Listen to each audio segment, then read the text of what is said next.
Hello, everybody. Welcome to the Red Devil Experience. I am your host, Erik. How is everybody doing? Hope everybody is doing well. We have a lot of updates on Erik Ten Hag's future coming real quick to you. It's going to be a good show. A lot of news about if Erik Ten Hag is sacked. Apparently, Sir Jim Ratcliffe may have hung Erik Ten Hag out to dry. Has he dropped the sack hint? We're going to get into that. Is this Erik Ten Hag's last match in charge regardless of result? Obviously, I believe that if he gets a win, he will live on further, but there is news that is putting increasing pressure on top of Erik Ten Hag, making it seem like he's very likely to get sacked, regardless of almost the result against Aston Villa on Sunday. There's also other news. There's Erik Ten Hag quotes from his press conference that he did for the pre-match against Villa. So we're going to get into all of that. If you could smash the like button for me real quick, I greatly appreciate it. Helps out the channel if you enjoy the content. Subscribe, turn on notifications so you never miss a live. Shout out to the chat real quick. Lyle is in here. Rajat is in here. How you guys doing? How's everybody doing? Let's get straight into the news, and then we'll have a nice big discussion. So real quick, before we get into the big stuff that came out today, I just want to go over what happened yesterday, because we were doing the live show, and I was informed that Erik Ten Hag did make quotes about the Marcus Rashford substitution, which was a whole controversy in itself, was very puzzling for whatever reason. And yeah, so apparently Erik Ten Hag originally stated that we have to rotate. On Sunday, we have another hard game. We need players to be fit and fresh. We had to play Garnacho. We go quickly to Villa, and they have an extra day to recover. This was later than followed up by Ten Hag saying on subbing Marcus Rashford at halftime, Garnacho was my best player on Sunday by far. Over the left side, we didn't defend well. Marcus also plays a part in this, but it was about Garnacho and nothing against Rashi. He also had another quote saying that, it was basically only solely down to rotation. And it was no injury. That was the immediate quote. And I called bullshit at the time, because I think it is bullshit. He said about 3 or 4 different things. I think it's clear and obvious. You can't make the statement that Garnacho was the best player and you had to get Garnacho some minutes, but it's nothing against Rashi. Clearly, he was taken off because he wasn't tracking back, and we were getting absolutely exposed and done on that. Our left-hand side, Porto's right-hand side. I mean, all the goals, I think, came from that side. Even so, taking Marcus Rashford off because he wasn't tracking back and putting on Garnacho, the third goal still came down from that side. So it didn't really solve anything. And again, I think it goes more back to a system thing. Like I said yesterday, you refuse to change the system, so you change the personnel in the system. Rashford isn't tracking back. That's why my system is failing. I put in Garnacho. System is the same. Different player on that side. Goal still comes from down that side into the box, and they score a goal. I mean, I don't really know what else to say other than I still think it's a very puzzling situation. I don't really understand it. I don't know if they were telling Marcus while he was on the field in the first half that he needs to track back, and he wasn't doing it, and that's why he pulled him off at halftime. But I still think you go into the dressing room, you have the player's attention in front of you, you have the player in front of you, and the fact that you don't tell Marcus Rashford, you better track back or I'm pulling you off in 10 minutes. And you just subbed him immediately, because it's not like Marcus was having an average game. It's not like Marcus was playing horribly. Marcus was our best attacking player and our best player in the first half. He had a goal and he had an assist. So to just take him off and take that out to put on Garnacho, and I like Garnacho, and I think Garnacho is good, and I think Garnacho is effective. But to take Rashford off just for that and then come out and say it's rotation when everybody knows it's bullshit and it's not rotation. You're not doing yourself any favors, Erik. So I just wanted to touch on that before we get into the real news. Lyle saying we've been asking for rotation, but that was not the way to do it. Taking off the best player in the first half was super strange. And Lyle, I think everybody knows it's not about rotation. It's not about Rashford needed some rest and Garnacho needed some minutes. That excuse he gave, and you could tell because his further comments kind of contradict the initial statement. And if you read into it a little bit, it is him pretty much stating that he took him off because he wasn't tracking back. He wasn't tracking back. That was the real reason. And, he felt like that was why we were getting really exposed down the left-hand side. And I will argue that it's his system. Because I argued yesterday that if the system is flawed, if the system isn't set up correctly, no matter who you replace inside the system will still be flawed. The player is not going to make the system not flawed. And I think that's a perfect example of what I was saying yesterday. We were getting exposed down that side. Rashford wasn't helping Delo, but Delo's instructions is to be inverted a lot and become an extra center mid. So there's always going to be a gap there. Now, if we go forward with the ball and we lose the ball sloppily, stupidly, in a bad position, right? When the opposition get the ball, number one, Delo is somewhere in the central midfield, so he's going to have to run back. Our winger, whoever it is, Rashford, Garnacho, they're obviously forward, so they would have to run back as well. But there's always a gap on that side. It's not the same on the right side. The right side is different. So, I just think it's flawed. No matter who you change in that system, if there's a flaw in the system, the player is not going to plug the gap in the system. It just doesn't work like that, in my opinion. But it's not rotation. It's not rotation. It's a bunch of BS.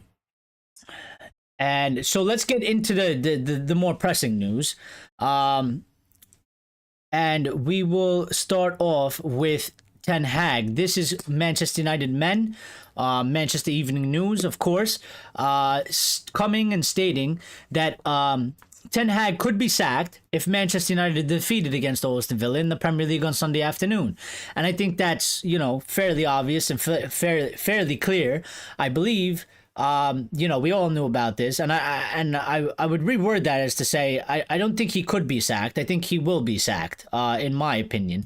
There's a follow-up from the Disco Mirror saying Sunday's trip to Aston Villa is now a make or break game for Erik Ten Hag, so a little bit more dramatic from the Disco Mirror, which actually aligns with what I believe and what I think. I think it is a make or break for him. I think we said that it's a make or break for him before Porto, because it was Porto and Villa. Now Porto, he got the draw, and Villa, I don't know. You get a draw. It might save him. It might not. It might be enough to keep him going. It might not be enough. So we got to see. But if it's a loss, we're in a position in the table, especially depending on the results, because it's not just about us. It's also about results from the other teams. So if there's a couple teams under us and they win and they jump us, we're in an even worse position, table-wise. And I think if you hit that point, it's untenable and you cannot continue on no matter how badly you want to continue on.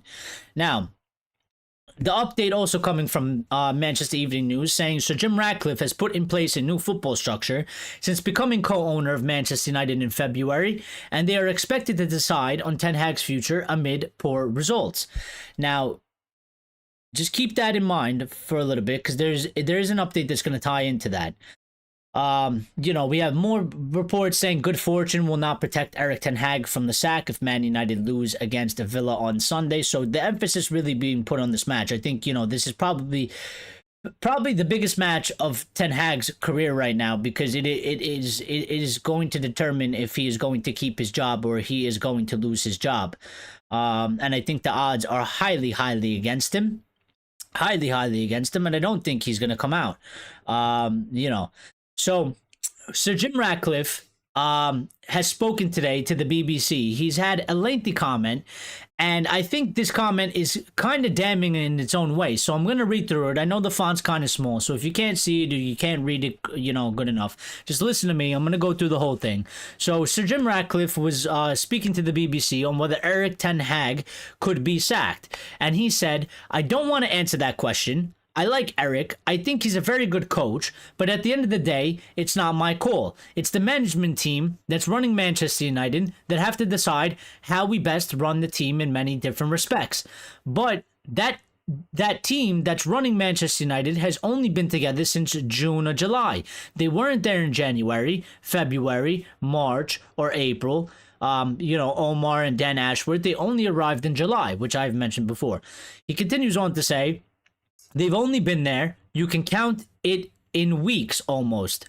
They've been there for a long time, so they need to take stock and make some sensible decisions. Our objective is very clear. We want to take Manchester United back to where it should be, and it's not there yet. Obviously, that's very clear." So I think very interesting quote from Sir Jim Ratcliffe. I mean, he didn't really, in my opinion, reading into that, he didn't really back Erik Ten Hag. I mean, he started off by saying he doesn't want to answer the question, which right there and then means that, one, he's uncomfortable with it, and two, I don't think he really wants to answer it because I don't think he has a really nice response. I think in his head he believes, the real response that he wants to give would pretty much lead to a shitstorm of Ten Hag is sacked, and it would bring just a circus, an added circus around what is currently going on to Manchester United. I think, he tries to make it seem like he's supporting him by saying he thinks, Erik is a very good coach, but then falls back into the fact that at the end of the day, it's not his call. He's hired people specifically for this. Obviously, Omar Barada and Dan Ashworth, etc. And that is their decision to make. And they are the ones that are going to make this decision. At the same time, he also then goes into the fact that the guys that he's hired to make this decision haven't been around, since he came in. They weren't in January. They weren't there in January. They weren't there in February. They weren't there in March. They've come in July. They've only just started. So it's a little bit interesting dynamic, this quote. And I don't think it doesn't support Erik Ten Hag very brightly. It doesn't guillotine him necessarily, but I think the owner that has hired this team, that is in charge of Erik Ten Hag's future, is coming out and saying something like this. It's not necessarily a strong backing. And I think, when you get to the end of it and it says, when he says they've not been there a long time, so they need to take stock and make some sensible decisions, and then goes on to say our objective is very clear, we want to make Manchester United back to where it should be, and it's not there yet, and then says obviously that's very clear.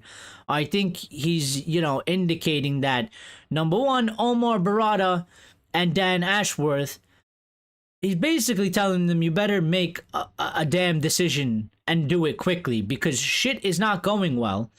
And we obviously have a clear objective and we know where we want to take Manchester United. And regardless of what you think of Erik Ten Hag, the overall bigger picture is that we want to make Manchester United great again, and we want to take them back to where they should be. And obviously, at this current moment, we are not there, and that is a very clear indication.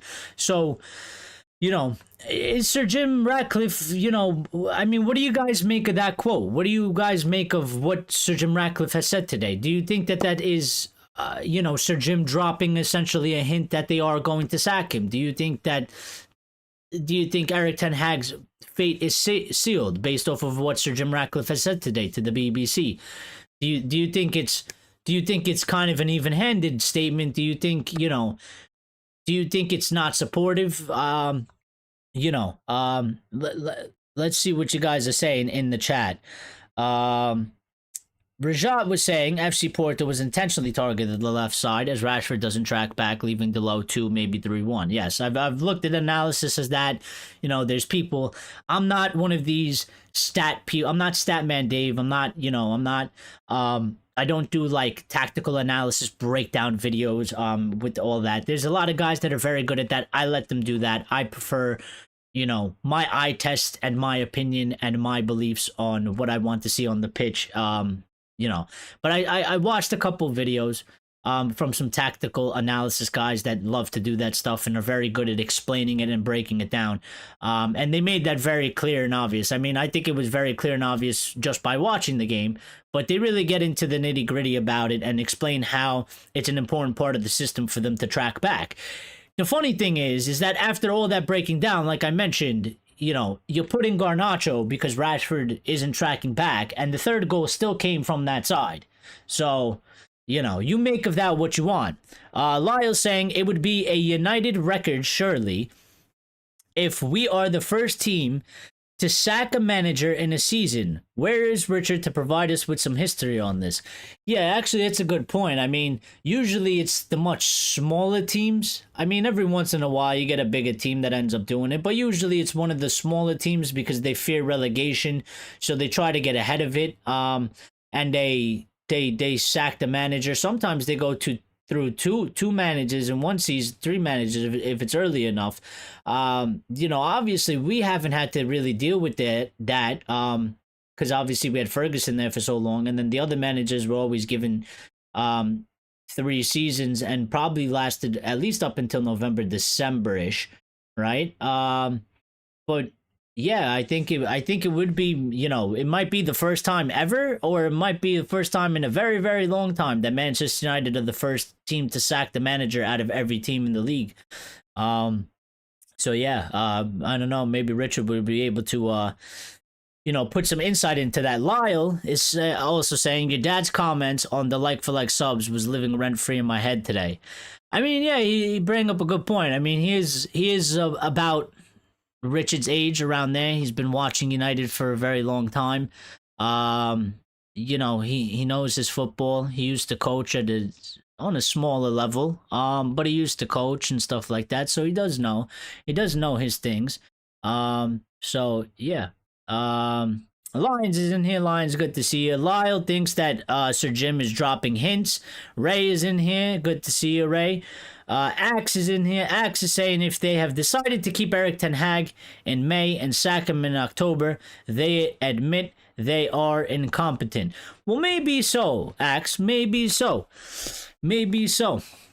But you could also argue that at the same time, and I'm not disagreeing with you in that way. I'm playing Red Devil's advocate. That maybe it was a mistake. Right? Maybe it was a mistake. They decided to keep him. Maybe they should have sacked him, right? Like many people asked for and many people called for. And you have 2 choices when you make a mistake. You could double down on the mistake, pretend like it wasn't a mistake, try to keep going with it. And now maybe you're lucky and, somehow it undoes itself and it goes into a better situation. Or it could get absolutely, completely more worse and make it a worse situation than it already is.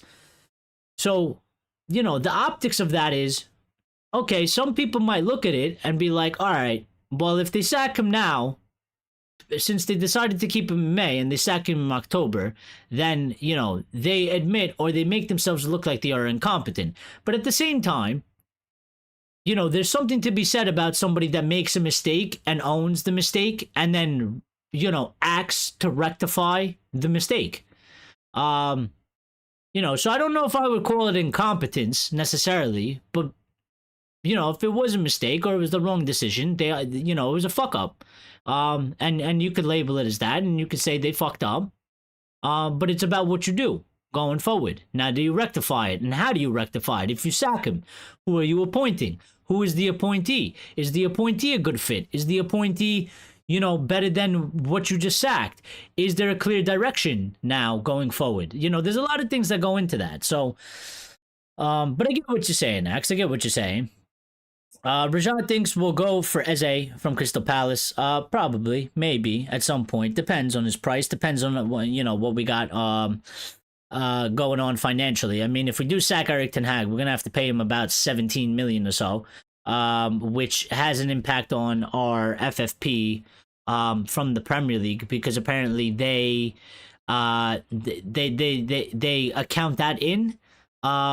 So that might hurt us at some point later on as well. So we gotta wait and see what's gonna happen. Ray's saying no one at United knows what the hell they're doing.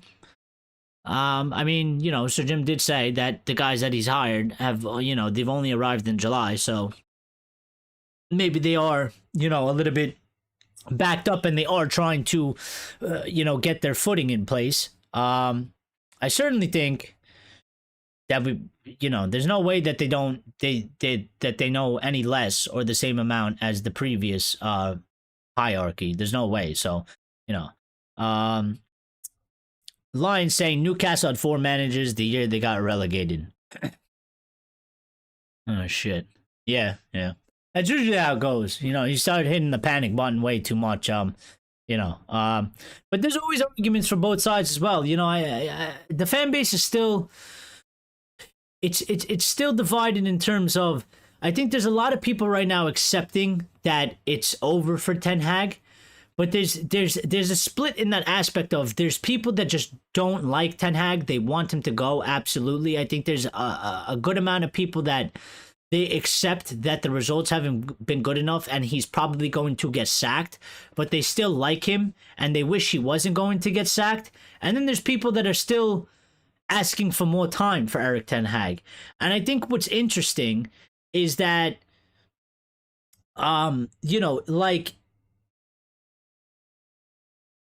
there's always an argument for both sides. Like, I see people saying, like, if we sack the manager, nothing's really going to change.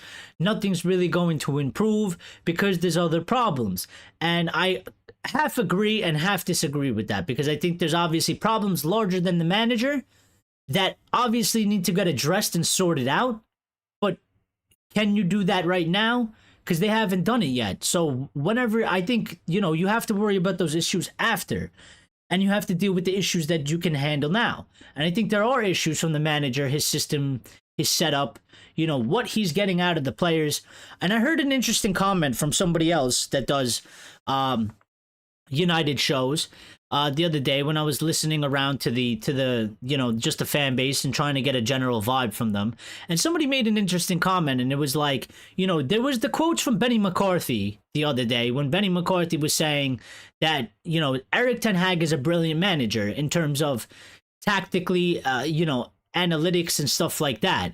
But he did say that he believes, compared to Benny, that he lacks, a bit of fire. He lacks a bit of passion, when communicating with the players. And he believes that the players really need that, especially in today's modern game. They need that passion. They need that fire. And that's why, you might see a little bit that, it's lacking. And somebody made the similar comment saying, you are, as the manager, and while players do get blamed for not performing because they are on the pitch, but also it coincides with the manager is the nucleus of the team. If it is a brain, you are the operator, right? Everything kind of revolves around you.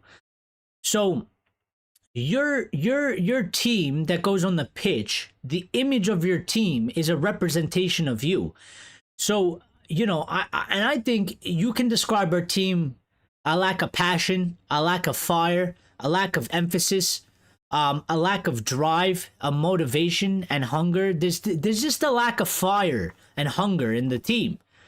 And if you put kind of everything together, this guy said that the squad reflects the manager. And if you go off of what Benny is saying, he did say that he lacks a bit of fire under him. And maybe that's why we are seeing that translate onto the pitch to the players, because maybe Erik Ten Hag just doesn't have that oomph that a manager has, that kind of fiery side. Maybe he does get angry, but it's not passionate. It's not, I think so, because we did hear him speak. And I think that's, if you want to analyze something, you go listen to that speech he delivered before the FA Cup when we played. It wasn't like it was, he did okay because there was some boos and he got through it and he got cheered at the end.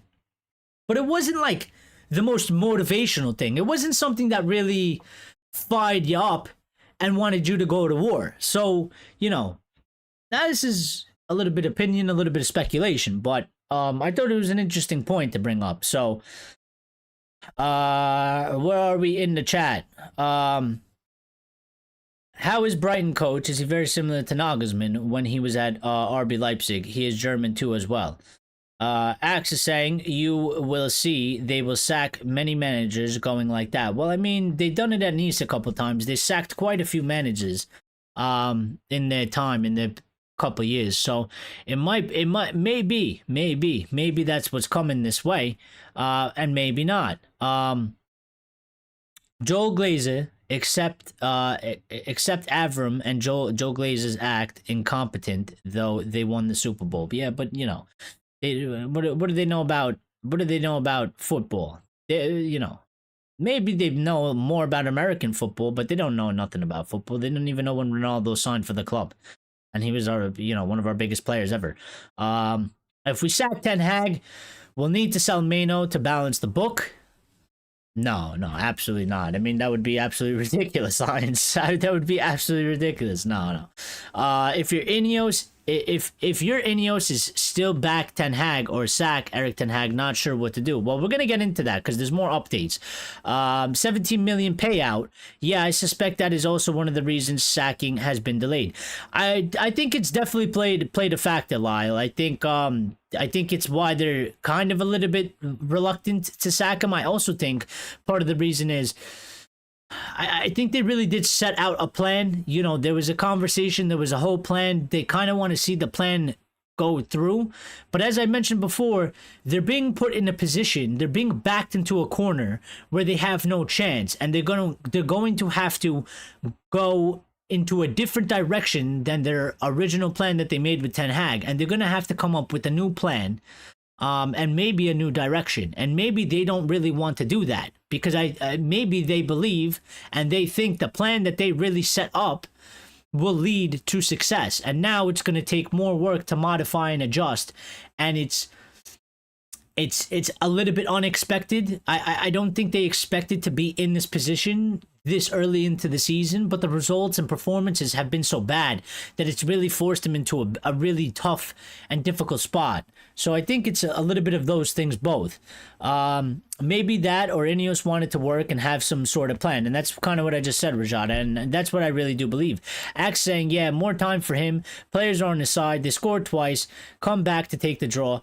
I mean, yeah, they're still there. They're still there fighting to a certain degree. But we've kind of seen that before as well, with the other managers. If you look at kind of Mourinho, if you kind of look at Ali a little bit as well, I mean, there was periods where it got very bad. Then there was talk of the manager getting the sack. Then there was like a couple games where they at least tried, or they were still kind of trying to put in a performance. Results didn't go, and then at the end, everything fell out from under, and it was a total collapse, and they just down tools, and then it was done. And it kind of feels like we're in that period. Like, I don't know what we're gonna see against Villa.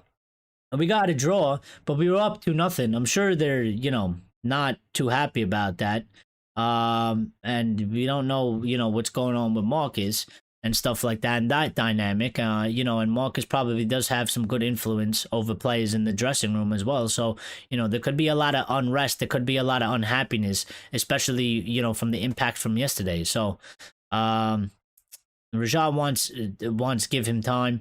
Don't really fancy selling another homegrown player. I mean, I don't think we should, but it depends. Again, they're trying to do what they can, but unfortunately the Glazers put us in this position, and you can only do what you can at the time with the cards you're dealt with. So these elements will develop as they settle into the system and implement it well. Yeah, maybe, but what are you willing to risk for that, to try and get that? And there's no guarantee in that axe. What if it takes 4 months? What if it takes 3 months? and we continue on the way we're going. I mean, in 3 months we would be relegated. The way we're going, we have 2 wins. We have 2 wins. I think we have 3 wins in total for the season. Out of all the matches we played, we have 2 wins in the league. You know, if it takes 3 months for that to happen, and there's no guarantee that it even will happen, and you continue on this way, we will literally be like in 19th place. So like, there is an element of risk that you can't really take after a certain point, and you can't really wait around anymore, and you can't really hope. You have to like take action. Lions saying, we all know if McTominay was playing, we would have beaten Palace 20 and Porto probably. I mean, I don't know, Lions. I don't know. I don't think one player makes. I don't think one player makes a difference in this situation. I really do think the system is flawed. I don't think the system is, being implemented well by the players. I don't think it plays to their strengths. For what we have as well. And then also the players just aren't doing a good job on the pitch themselves. So, I don't think one player makes a difference. I don't not from what we're seeing. Not from what we're seeing. Not the dysfunction and the inconsistency we're seeing all over the pitch in all different areas. First we couldn't score goals and we were defending brilliantly. Now we can't defend for our lives, but we score a couple goals. So, it's just so inconsistent, and it's just always a mess. We can never find balance. We can never just defend good and attack good. It's either we can't score, we defend well, we defend shit, we score a couple goals. I mean, there's clearly something fundamentally wrong going on. I mean, it is clear and obvious. I love the fact that you call it American football, always, because it doesn't even, I've always argued that. Doesn't make sense. They use their hands most of the time for like 98% of the game, but they call it football. The name doesn't make sense. So, oh, never mind. Didn't mean to put, Maguire says players still fighting. I mean, I think there's a couple players that are definitely still fighting. I think, again, there was a couple players that looked like they kind of gave up yesterday. In my opinion, they just did like they didn't want to be on the pitch anymore. They kind of accepted defeat. And I think there was a couple players still fighting. I think Maguire is one of the players still fighting. And that's what I'm saying. I think it's in Maguire. It's just part of who he is. Like, Maguire's not going to down tools on nobody. He's not that type of guy. He will fight to the end, and it just comes from him. It's on a personal thing. Like, even if he's not really necessarily doing it for Ten Hag, it's just on him to go out on the pitch and try and perform for himself. Like, it's just kind of part of him. Now whether he does it, sometimes you have a bad game, bad day, whatever it is. Ray saying the system will not work if keep playing Bruno that advanced. Well, that's another thing. But that's part of the system, Ray. That's part of the system. It's his system, and his system is set up to play Bruno that advanced. So, what are you going to do about it? He believes in his system that's where Bruno should be that advanced. You know what I mean? So that is the system. The system is supposed to be Bruno is that advanced. So if you don't want Bruno that advanced, guess what he's got to do? Change the system. Guess what he refuses to do? Change the system. For me, it's just it's at this point it's pretty straightforward. It's pretty simple. Like we're asking for all these things to change. We're asking for all these things, but we all know that he's not going to do it. He hasn't done it. I think he did it at one point, but from last season, and I think it was pretty evident and clear because he didn't change it last season either. Even when we suffered all the injuries, even when we were like lost on players, remember the quote he gave to Sky Sports and Gary Neville that Gary asked him, why didn't you? We kind of expected maybe you would go a little bit more defensive. You would change it up a little bit because you're lacking personnel. And he said, I thought about it, but then he said it didn't make sense to him. So he just continued playing the same way. And clearly, obviously, we suffered for that. And I think he's doing a similar thing now. The only difference is that we actually have more players than we did, but the system is still not working. And he refuses to change it. So, what are you going to do? You just let him do what he wants. And whatever happens, happens. If he doesn't get the result and he gets sacked, so be it. It's on him at this point. At this point, I can't be sitting here and, you know, trying to defend this guy. It's his decisions. He's making the decisions. Whatever results he gets out of it, that's on him. That's on him. And you know, and whatever happens, it is. Axe is against it. He wants to let him cook. I don't know what he's cooking, Axe, right now. I don't know what he's cooking. I don't know. Pirates versus Chiefs, though. Oof. My late uncle was a brilliant bowler in his young age, and he was close to joining Orlando Pirates. Oh, really? And Kaiser Chiefs. And he later built relationships with all these clubs. Wow, very interesting. That's cool. That's cool, Lai. That's cool. Lai is saying at his funeral, a lot of big names were there to pay the respects. Awesome. That's cool. Yeah, a buddy of mine, may his father may rest in peace, because you know, he's passed away now for a couple years, but he actually was with the Tottenham Hotspur reserves at one point. He was actually a pretty good footballer at a young age, but he unfortunately suffered some type of an injury, and then he never really recovered from that, and it kind of took away from his game, so he was never able to make it professionally. But he was best friends with I forgot his name. It's somebody we know. It's somebody that everybody knows. But a big, you know, one of the bigger, well-known older Tottenham players. Best friends with him. You know, the guy wrote a book. He mentioned him in the book. He has photos with him and stuff like that. So, yeah, I always thought that was kind of pretty cool as well. Yeah. Axe saying the system is kind of flawed. They will need to run a lot and think a lot. Let them do it again and again until they learn to implement it. And Axe, I'm not against you on that, in terms of that, you know, if he had the time, I would agree in that aspect. The fact of the matter is, he's run out of time, Axe, unfortunately. As much as maybe you are right? And maybe that is a fact.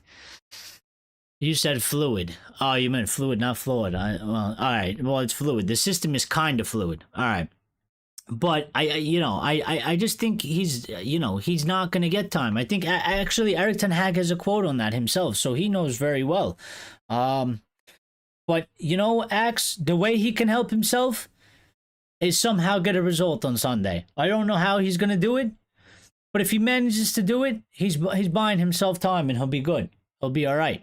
And he'll get a little bit more time. But, you know, yeah, let's get into the other updates, because we got some more stuff to cover. If you guys didn't smash the like button for me yet, can you please smash the like button, because it helps out the channel, and I greatly appreciate it. So thank you for doing that. And we are on the road to 3K subscribers. We're at 2.84 or 5 right now.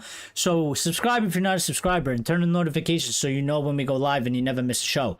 But back into the updates, because we got a lot more to cover, and we got to get through this stuff. So Muppeteers coming out with a couple updates, and we're going to go in and out of them. But Muppeteers saying there are serious concerns from management regarding the team's performance, which I think rightfully so. They continue on to say there is a sense that Ineos does not want to act as quickly as reports the Muppeteers. Followed up by Sir Jim Ratcliffe says things are bad and wants to leave the situation to Omar Barada and Dan Ashworth, but it's becoming untenable. If the pressure is too much, Jim will force them to make a decision. And this is coming from the Muppeteers, who are very credible. And this is what I was trying to get on. So Sir Jim Ratcliffe's quotes have come out, and he's made those quotes himself. At the same time, these updates have also come from the Muppeteers separately at 2 different times. And I believe the Muppeteers updates were before Sir Jim Ratcliffe actually spoke. So it's not playing off of Sir Jim Ratcliffe's quotes. I think these came out before Sir Jim Ratcliffe spoke, which is, you know, kind of what I was trying to get into and hint to before, is that Omar Barada and Dan Ashworth right now are very reluctant to sack Erik Ten Hag. They do not want to do it. I think it deviates from the plan that they've made in the summer when they decided to keep Erik Ten Hag. And I don't think they really, you know, I think they believe in the plan. I think there's aspects of the plan that they think is going to work. They think the plan is a good plan, but they're stuck in an unfortunate circumstance right now in that the fact of that the results have been so bad, our performances have been bad, and our position in both Europe and the league are so bad that they are being backed into a corner. And at some point, if the results don't improve, and the positions don't improve, they're going to be forced to make the change that they are reluctant to do, because they're going to get pressure on them from Sir Jim Ratcliffe, but also the club is going to be under extreme pressure to sack this man from the fans, and it already is very, very high pressure, but it's going to be even more, because I'm telling you now, if we lose to Villa, which I believe is most likely going to happen, because I don't believe in what's, going on anymore. And I don't think, in 3 days or whatever it is, we're going to see the big improvement, the turnaround that we need, right? Now, we had that match against Villa, but I don't think Unai Emery is going to let that happen again. And they're in a very, very, very good spot compared to us. I just think that I just think that it's over at this point for me. So, but yeah, I mean, Sir Jim Ratcliffe will put the pressure on these guys, and he will force them into sacking them. I think Sir Jim. Well, interestingly enough, there was something that came out. I don't know if it was last week or something, but there was a thing that we covered that said Sir Jim Ratcliffe and Sir David Brailsford were the ones that were really wanted to back and keep Erik Ten Hag when they were going to make the decision. And I think that's probably because Omar and Dan Ashworth came in July, so they couldn't really be too involved in the decision. And I guess Jim and the others that were there and were in the job had to make the decision. So at that time, I think they backed him. But I think at this point, Sir Jim is fed up, and I don't think Sir Jim likes what he's saying. And I think Sir Jim not trying to step on the toes of the people that he hired that is supposed to make this decision. But I think if Sir Jim didn't have those people, I think Sir Jim probably would have sacked Erik Ten Hag by now. Because maybe that's how he rolls. But yeah, so the other updates is, which I just mentioned, as of right now, Dan Ashworth and Omar Barada don't want to sack Erik Ten Hag.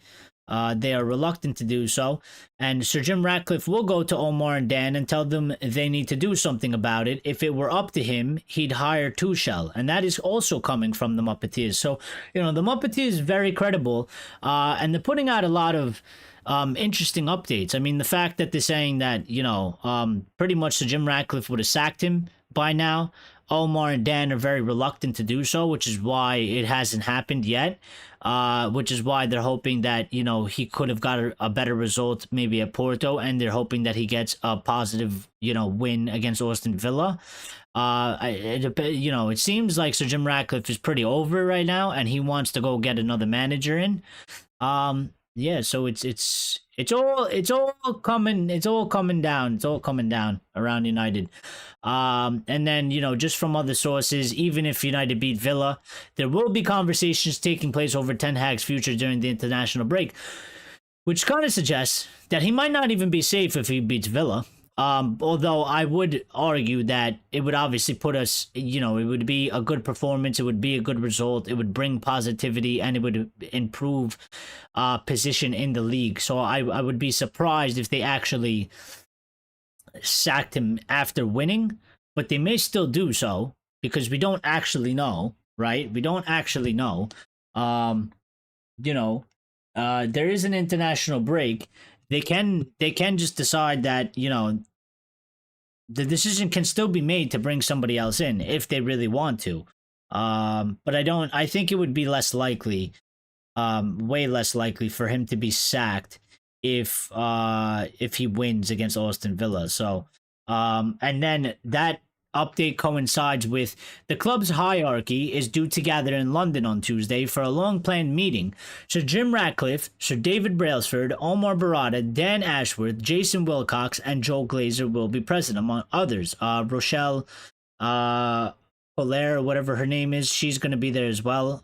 It is unclear whether the team's performance will be on the agenda at the meeting. I think, and that's coming from Adam Crofton and Lori. Well, I think obviously that's going to be discussed. I think, you don't have a team meeting with the entire hierarchy and the board, and you don't discuss, what's going on in terms of results and shit on the pitch. So, yeah, I don't think,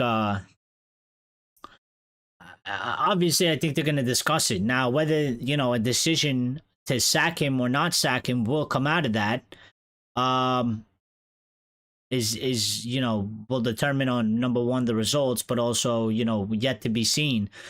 But I think it's interesting that, this meeting is scheduled for Tuesday, which will go into the international break. So that, we won't be around, so they could decide to do it then. But if he does lose, right, and we get reports that, there is a meeting before Tuesday, then I think at that moment in time, it would be clear and obvious that the sack would be incoming at that very moment, since we know that they are, this meeting was planned ahead, well before in advance. So if they were to make another meeting to decide to sack him and it came before Tuesday, if that meeting is scheduled, then, it is what it is. Axe believes the Sheik would have solved all the problems. I mean, we don't know, but maybe.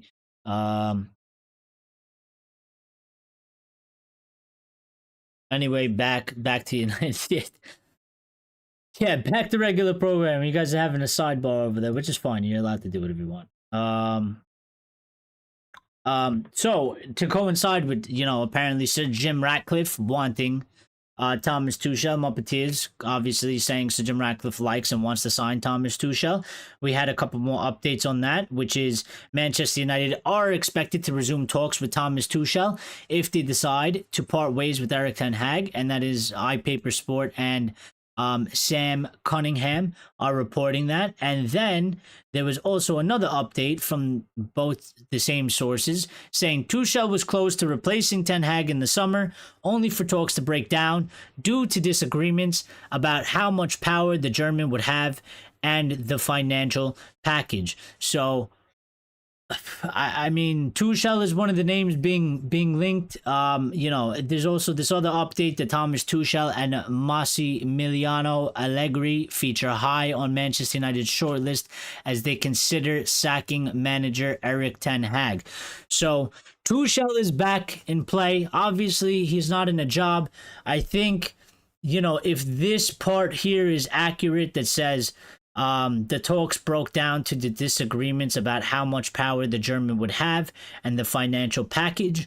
If Sir Jim Ratcliffe really likes the guy and really thinks he's that, they might be willing to budge on those. I don't think those are necessarily, things that are impossible to sort out and come to a compromise. So Tuchel might become the next manager of Manchester United. He may not. But I think he's definitely in consideration. I think he's definitely on the list. Probably back in top 5. So,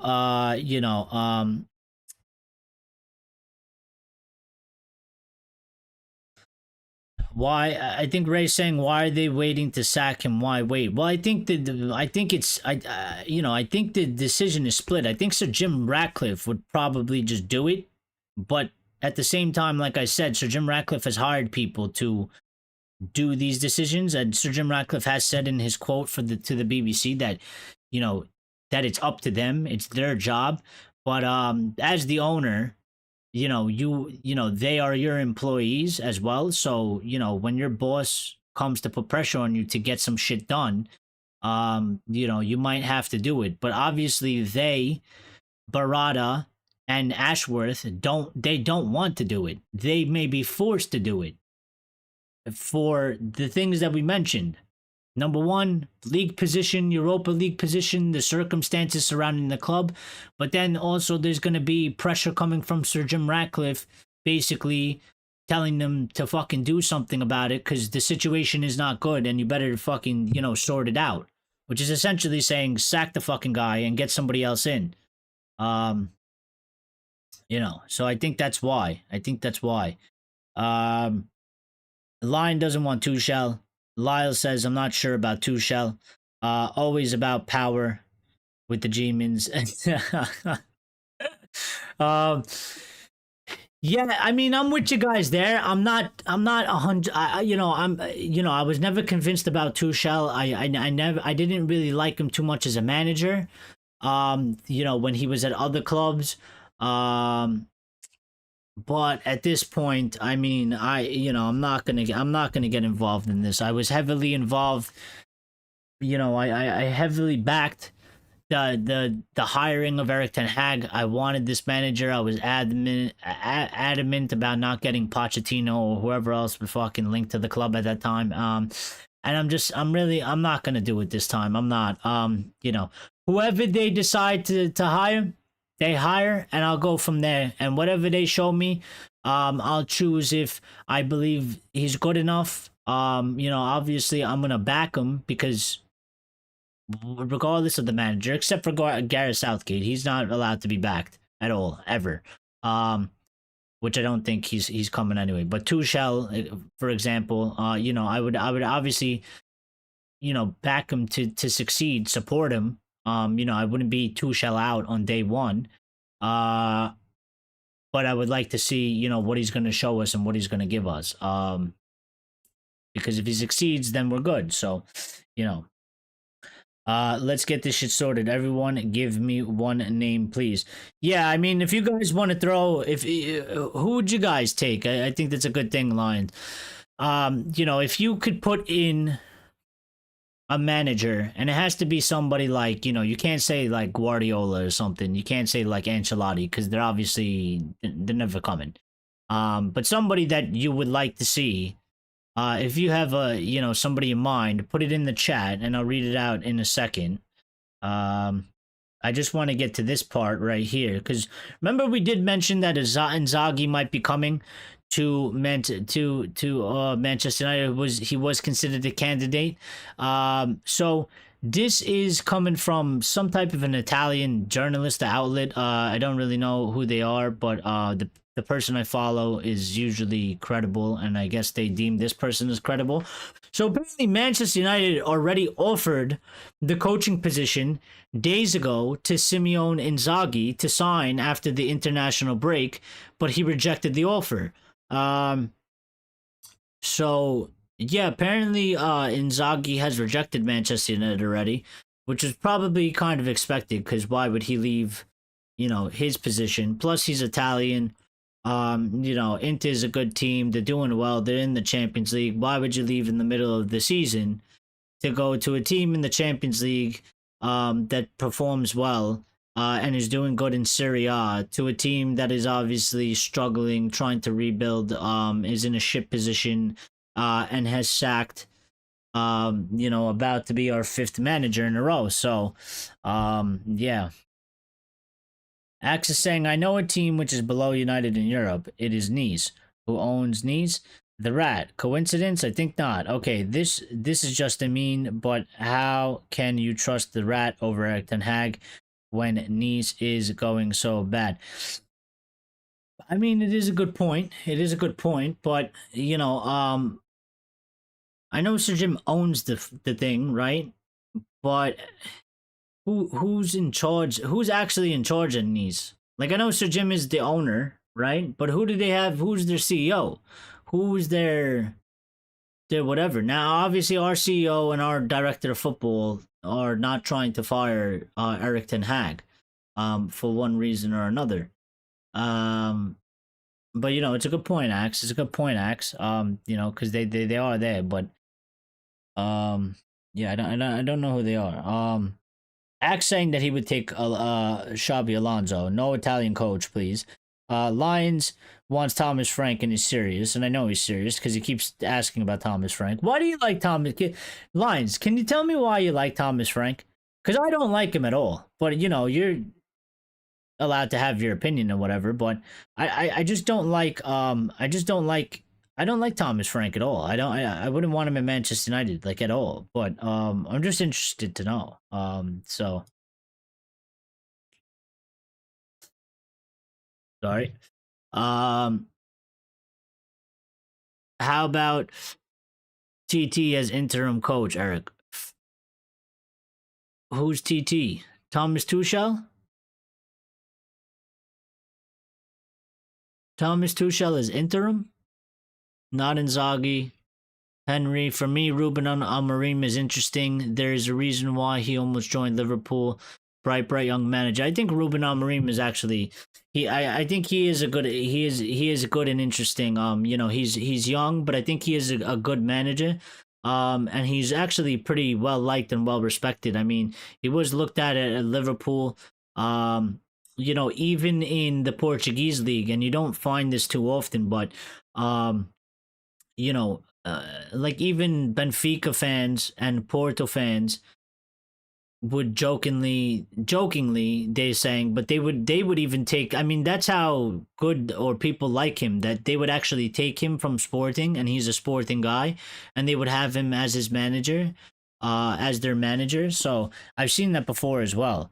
So yeah, I think he's pretty good. I think Nagelsmann is good as well. If we could get Nagelsmann. Tuchel I'm not sold on, but if they get him, I guess at this point we'll just see what comes out of it. Thomas Frank, I'm not about it. And Allegri, I don't want Allegri. I don't think I would enjoy Allegri being there. Um, Definitely not. I don't think I would enjoy his football, but I don't know.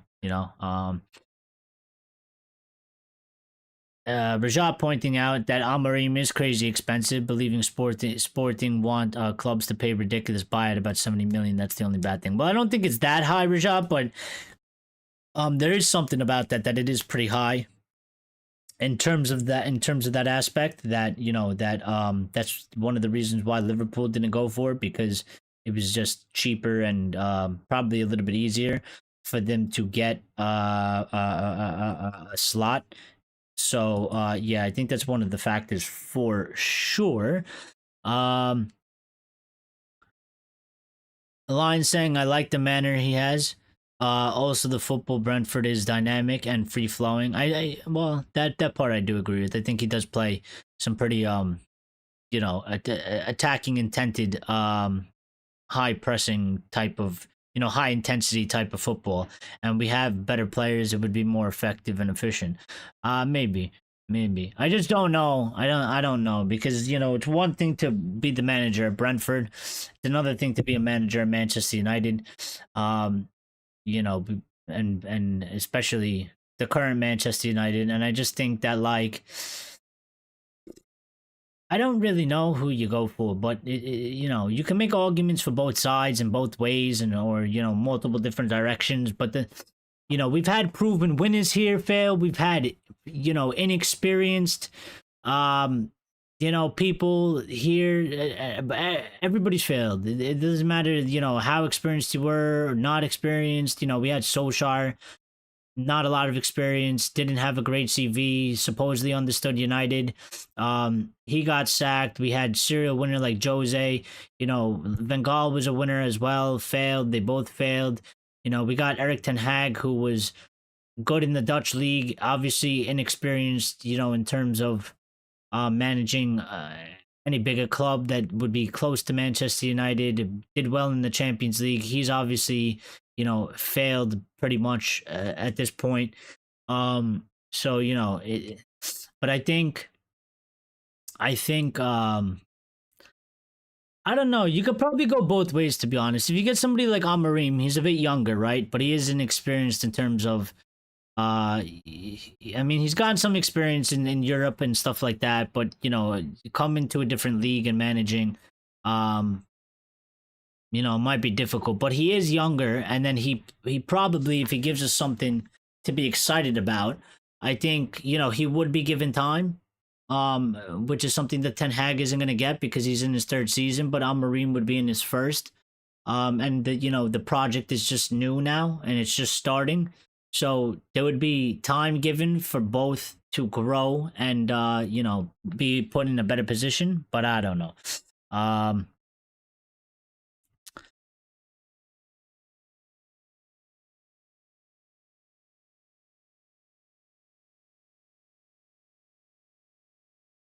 The misunderstood genius of football nuggets, man. 70 million. Damn, that's damn. Why when they only paid 10 million to get him in? Anybody from Brentford? Brentford era. I think down to earth Scorch would be perfect. Yeah, maybe. How about Ralph back? Don't mind Ranick to be vice coach. I don't think Ralph would ever come back. I don't think Ralph would ever come back, and I don't blame Ralph. You know, I wouldn't come back either after what they did to him. I wouldn't come back either. I think, you know, what they did to him was disgusting. And it's just bad business. It's bad business. It's a bad way to handle yourself. So, you know, and not for nothing, but Ralph wasn't a good what. Here's the thing. Ralph wasn't a manager anyway in that aspect. Like he's not that guy as a manager. He was never really that guy. But we were told that Ralph was supposed to be the technical director or whatever. And then I don't know why he was getting judged on his performance as interim when he was the interim. Like, you know, him being the interim and being like the actual manager, and then in terms of, you know, scouting players and telling them who to pick and who, you know, who would fit the squad the best. You know, there was two different stories, so it never really made sense to me. I don't really understood why there was a fucking thing, but Lyle saying Amarim's release cost is reported 17 million. Well, that appears to be the number, Lyle. You know, sack this manager, pay 17 million. We go get the other manager, pay another 17 million. There are 34 million in managers. So that's probably not going to happen. And we're going to have to get somebody that's not in a job. You know. At this point, the only good options are Guardiola, Alonso, Ancelotti, and Nuggets, man. Yeah, I mean, obviously Guardiola would never, he's not coming and there's no chance. Ancelotti, I don't think would come either, because I think once he leaves Madrid, then, you know, it's pretty much, I don't think he would come to United. Although maybe, you know, maybe we would be able to get him there, because maybe he just, you know, he's at the end of his career and he doesn't give a shit, but, you know, Alonso, there's a possibility we could get him with the fact of that, you know, Liverpool have Slot, and Guardiola is still at City for the time being, and Ancelotti is still at Real Madrid. Barcelona are doing well under Hansi Flick, so there's not really too many options for him. Obviously, he could just stay at Leverkusen, but, you know, we might be able to get him. And then there's Julian Nagelsmann, who I think we would be able to pull him from Germany, especially now that the Euros is over. And, you know, there's a couple years to the World Cup, so I think we could get that. And Rajat saying he's done with these rebuilds. How many times are we going to rebuild? Well, I don't think we ever rebuilt. You know, they could label it as whatever they want, Rajat. We never rebuilt. Look at it. Go back at the history and go through every manager and look at, you know, look at what we did. Look at who we had in charge. Look at what we did in terms of a plan. Players brought in, you know, the system the manager was playing. Who was there to support the manager? We never had a rebuild in 11 years. This is probably the closest we're ever going to get to it, and we don't even know if that shit is going to work or not. But in terms of structure hierarchy, we actually have a director of football, and we actually have a technical director, and we actually have football understanding people instead of, you know, and even the CEO is a football understanding person, which we never had. So, you know, anytime they used the word rebuild in the past, was obviously bullshit, and it was a lie. It wasn't real. There was no rebuild. We never did a rebuild. There was no plan to said rebuild, so therefore it can't be a rebuild. If you don't have a plan and you're just doing random shit, and a lot of it was for commercialism, it's not a rebuild. So, in my opinion, we were lied to for about 11 years. They never did a rebuild. There was never a concrete plan, and they always, you know, dictated from the plan. And this is the only thing. And I said that, you know, we are at a point where we have a new hierarchy. The manager is a person that was picked from the last the last hierarchy, the new hierarchy decided to keep him on, but maybe that was a mistake and they should have just went fresh so everybody is on the same page. And maybe that was what it was. So Lions, Ralph did pretty well at the Euros though. Yeah, but again, international compared to club, it's not even close, and that's why I never liked players being hyped from international performances and saying, oh, we should sign this guy or bring him to the Premier League. It's nowhere near on the same level. Nowhere near. Doing well in the Euros with Austria, and managing Manchester United in the Premier League and Europe is they're nowhere near close to each other. Alonso release clause is active next summer, probably Ancelotti's last season. So yeah, I mean it seems most likely that Alonso will probably end up at Real Madrid or something. That's probably why he stayed at Leverkusen anyway. Because they are in a good position, so he could always go for it again. You know what I mean? It's not like they broke up the team really, and they were in a very good spot. So, he was able to continue on there, and then maybe I'm sure he has contacts at Real Madrid and shit. I'm sure maybe, he's spoken to Florentino or something like that, Perez. I wouldn't be surprised if there's already some verbal type of agreement that nobody really knows happened that, Ancelotti, it's his last season. He's gonna leave, and we want you to come and be the manager for the new era at Real Madrid. So yeah, I don't think it's more likely that he goes to Madrid than he comes to us. At this point. Axe saying Ralph saw all the problems, he did, pointed them out, he did. The management couldn't accept it, so they threw him under the bus, and they did. And that's why, it was bullshit, because I never understood. It was really the fans that I was talking about, Axe. It was the fans. There was a lot of fans that were like, they didn't like Ralph. They went against Ralph because of the results he was getting on the pitch.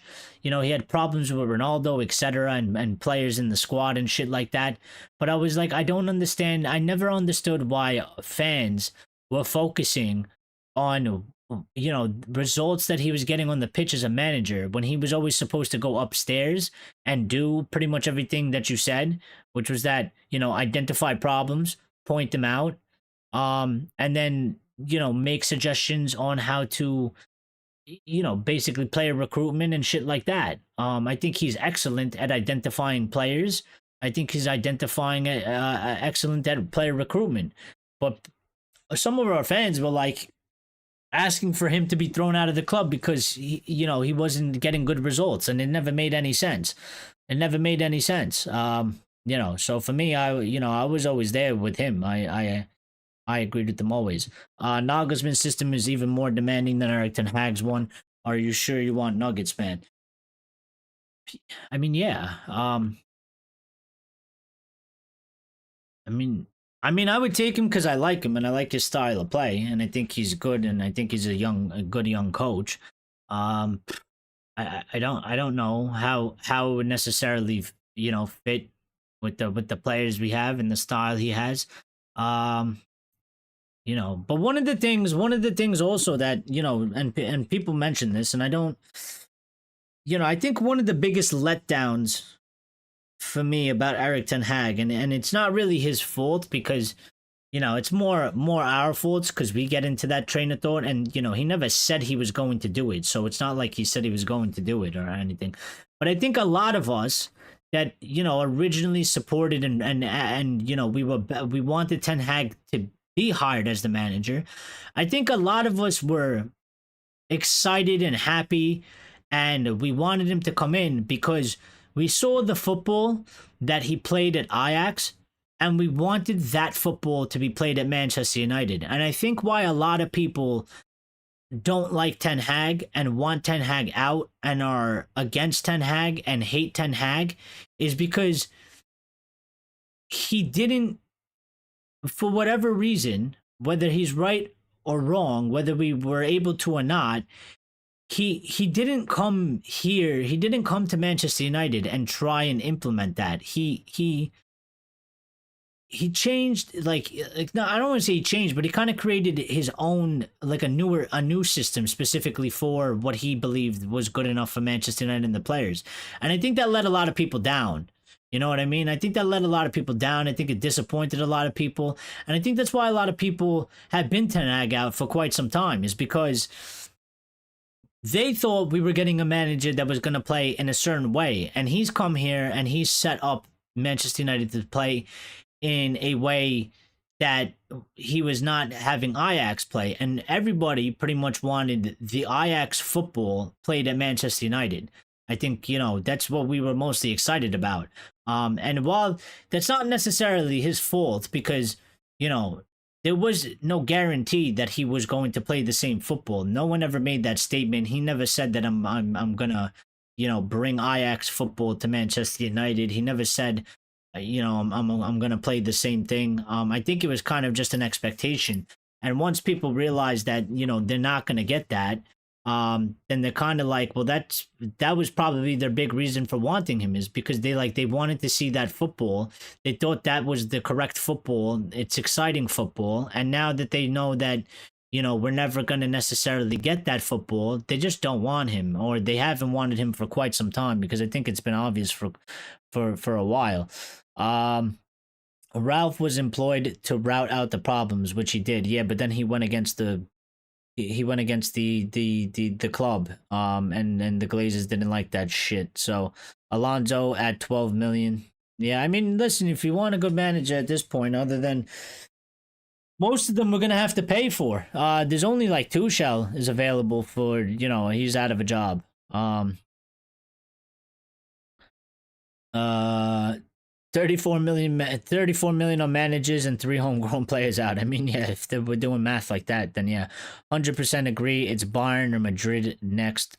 Shabby. I mean, yeah, it could be Bayern too. It depends how, you know, things go for company over there. I mean, if he ends up getting sacked, they might try and pull him. Lions doesn't want Nuggets. Lyle says he agrees this is technically the only way to rebuild that we can see the proof of. I mean, this is the only shot that we... it's not the only shot, but it's the only real one that we're actually going to see. We just don't know, you know, there's just no guarantee if it's going to work or not. You know, it could fail. Just because we got a couple football people in, and maybe they have a better plan and they have a little bit of a better understanding, it doesn't mean that it's automatically going to succeed. It could fail, but I just don't. When I look at it, and you know, with everything we know now in hindsight, it's clear and obvious that, you know, all the other projects in the past were all bullshit, because there was no substance to it. They weren't real. You know, it's not real. This is probably the closest thing as of right now that we're gonna get to a rebuild. So, and we kind of have to sort it out, because, you know, again, the manager is from the old hierarchy. Now, they did choose to keep him, right? They made that decision. But we don't know what was those circumstances. Was it that they, you know, they couldn't get the guy they actually wanted? Did they think that the candidates, you know, there wasn't much difference between him and, you know, Ten Hag and them? Was it a mistake? Maybe they just made a mistake and they kept him on when they shouldn't have. I mean, I don't know.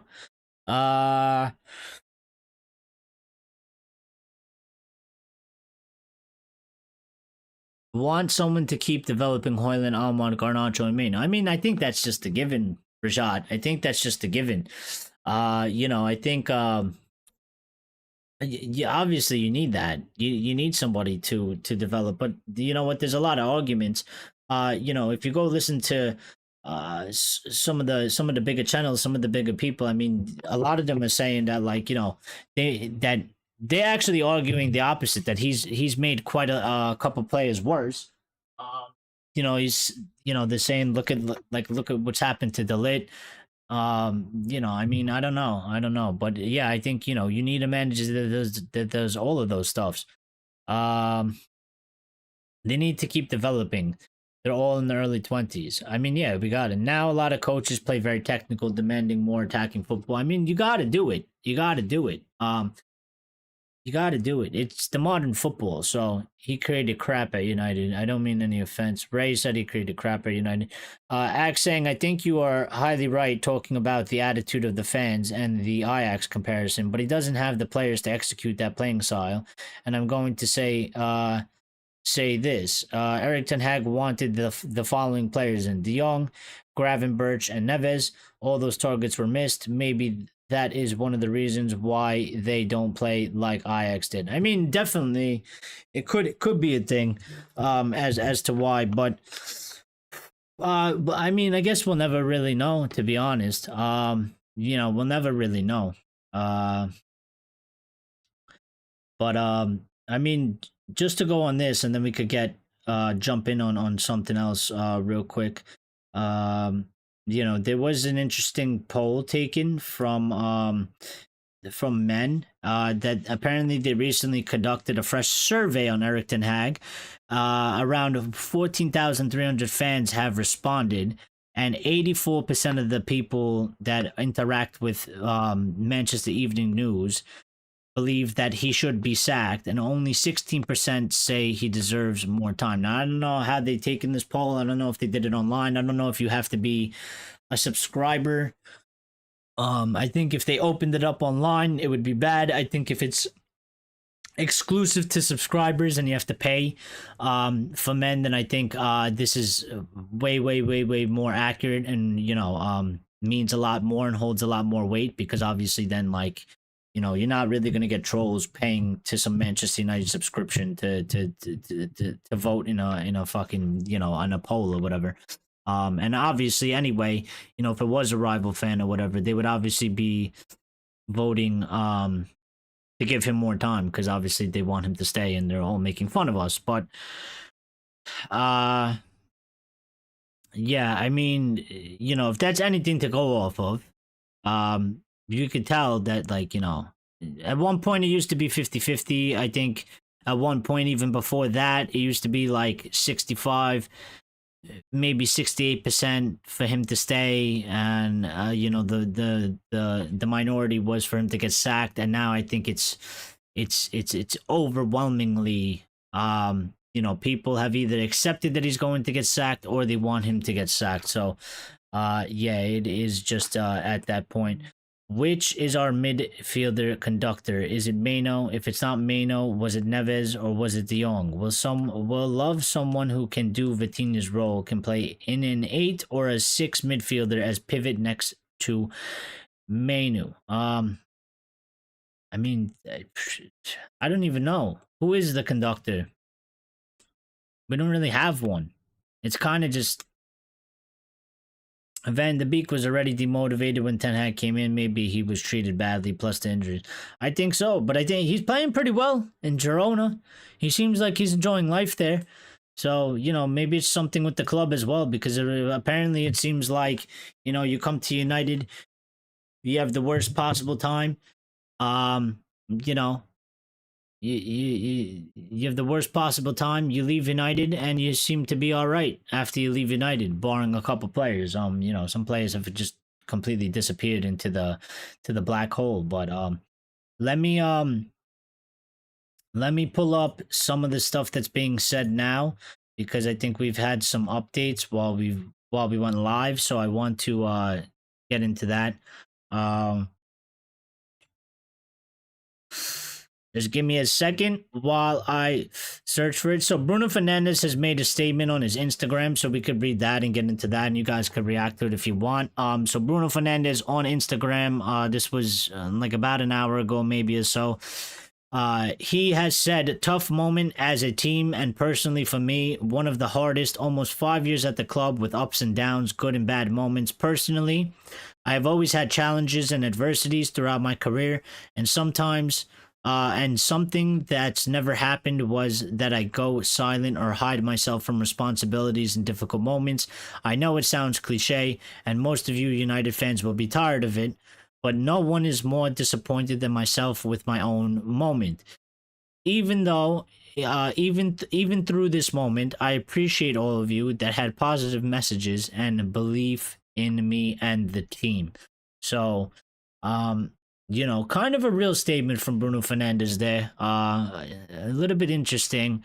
But I think, if that's not a PR team putting it out, I do think that is probably one of the more realist statements that we've gotten from a Manchester United player. I mean, he does address the fact that he has read the room, and he does understand that there are United fans out there that they don't want to hear this shit. They don't want to hear him saying this stuff, and they want him to perform on the pitch. So, maybe maybe he really is hurting. But again, we don't know who put that out. It could just be his team, could be his agent, but still, I think I don't think it's a bad message to put out. I think it's real. I don't think he made like any excuses. I think he just addressed the situation. And yeah, and all I would say to Bruno is I the only best way to get ahead of it is to just rectify yourself on the pitch and start playing better. And then that's it.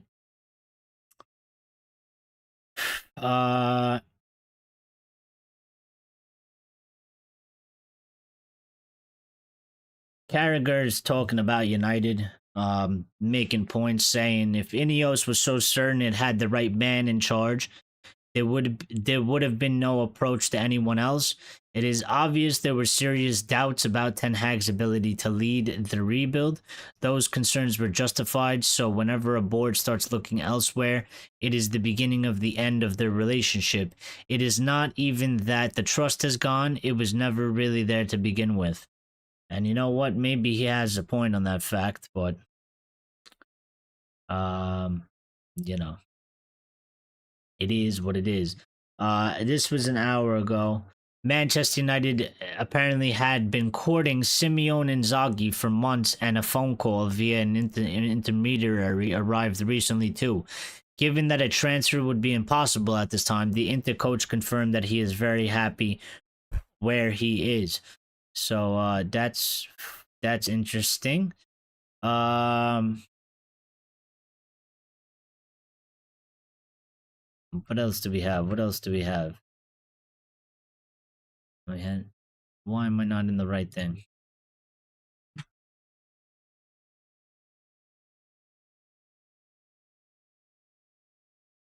See if I got anything else here. Bruno.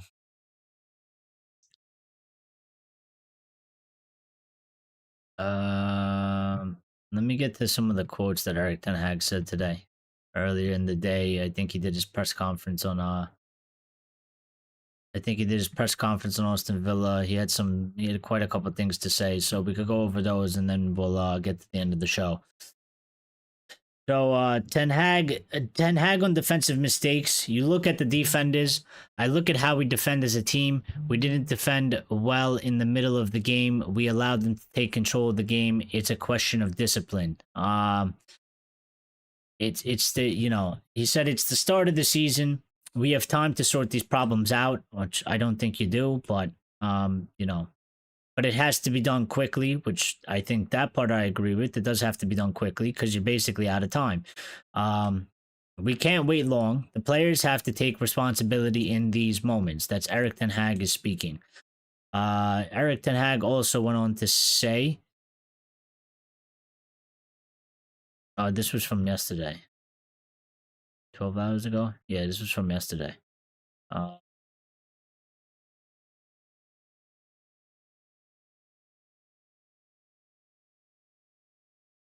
Yeah, so Ten Hag said we are together, the management, the directors, the team, and the staff. Ten Hag also said on Højlund, we couldn't play him for the first 2 months. I hope he stays fit and continues to improve.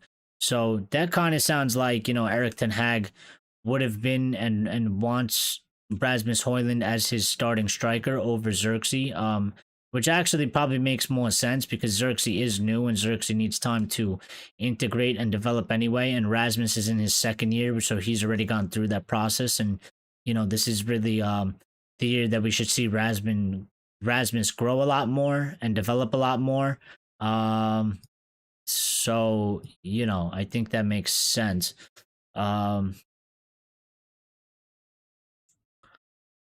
What are you guys saying? McTominay not a Man United. He went away, obviously. All I would say to Bruno is pull your finger out and pull up your socks. Carragher should keep United out of his mouth because Liverpool has been good. He is loud when Liverpool were down. Silence. Yeah, I get that. And sometimes maybe he does talk a lot of bullshit. And obviously, you know, he is a Liverpool, ex-Liverpool player, and he is a Liverpool fan. So, you know, maybe sometimes he does chat shit. But I think sometimes,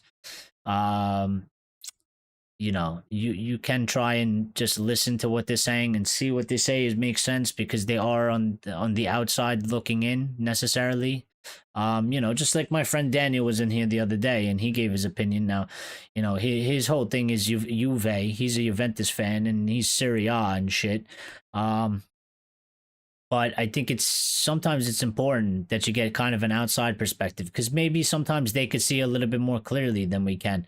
And we do really get stuck in the madness that surrounds Manchester United. I mean, there's so many different things and problems and aspects and you know, and sometimes they just view it on a more basic level, which is sometimes something you need. So when is your show going to have your chat viewers option, or is it never going to happen?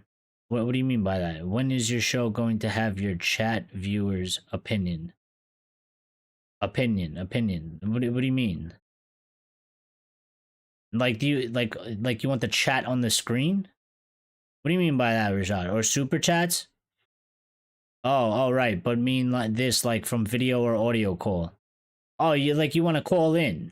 You want to call in? That's what you're saying? Like you want to call in? I mean, we could do that soon. I'm gonna try and set that up.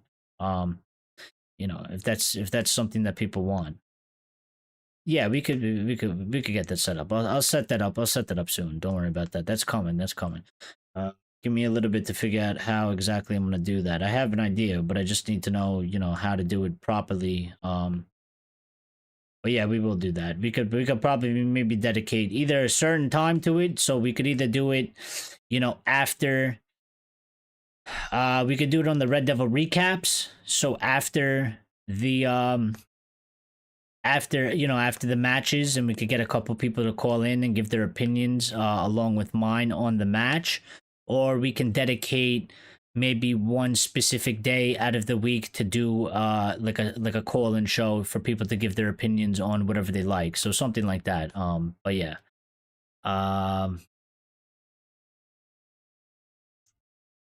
What is this super chat you speak of? We didn't get there yet. We'll get there soon. We're actually getting close. So, yeah. No, I mean, no, it would be on an app lines. It would be like, yeah, it would be on like something like Discord or you know, something like that. So it wouldn't have to be like you know, you're not using your phone number or my phone number or anything like that. It would be more like a kind of like a messenger type of thing where, and then we could just like, you know, we'll get your audio up, which I think Discord is good for that. Is saying Lyle, I know many people that use Discord. I have Discord, so I would just need to figure out how to integrate the sound and stuff, which I'll figure it out. It shouldn't take long at all. So yeah, but we could do that. But let me just finish this and then we could talk about whatever. Time is it? What is... All right. So Ten Hag said this team is confident. They don't give up. They have a strong mentality, but in other areas they have to take a step forward. If you want to win trophies, we have to improve in certain areas. He also said Ten Hag on the left back position. He said Mazuari and Delo can both play there on the left, but I prefer Delo, of course. They are right backs. We have had problems in that position for a long time, and we will improve collectively when we have a regular left back. We are waiting for Shaw and Malacia to come back. That will help us perform better. I mean, I guess so. You know, I don't think that's wrong in terms of the fact that, you know, we do actually need left backs to play left back. And I think, you know, maybe that will improve aspects of the performance. I don't know, you know, if it's going to get us to play the positions we want. Oh, my bad. I didn't know that thing was going on with the camera. You guys should have told me. I'm shaking the camera like crazy. Sorry about that. Um, I had no clue that was going on. You guys should have told me that was happening. Um, Ten Hag also said three players had problems before this game. Maguire, Garnacho, and Kobe. Harry and Alejandro were able to play a few minutes. While the risk was too great for Mano, we have to wait and see if he is recovered enough for Sunday. Yeah.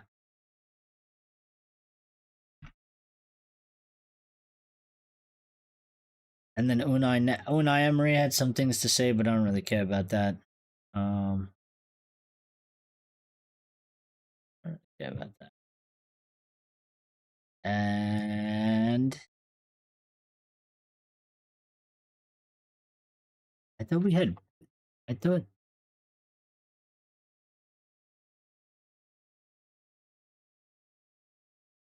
Why am I not? I thought we had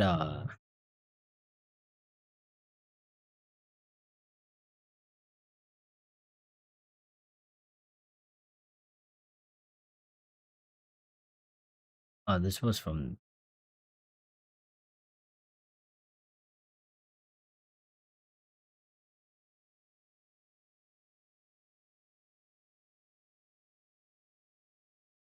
So Ten Hag did say something about Ugarte as well, saying Erik Ten Hag on Manuel Ugarte, saying performing immediately is not always realistic. He has to get used to our game model. He has to get used to his teammates. He has to get used to the intensity of the Premier League, so he needs time. Which yeah, I kind of agree with. I mean, like I said, not every single player can hit the ground running. I mean, I think we're fortunate with Maz that, he's played pretty well in the overall amount of games, but it's not usual and it's not likely. So, um, yeah, that's me. That's me. That's me. I was hitting the table and it was shaking the screen. I didn't realize. Erik, drop your Discord deeds. Um, like my Discord name.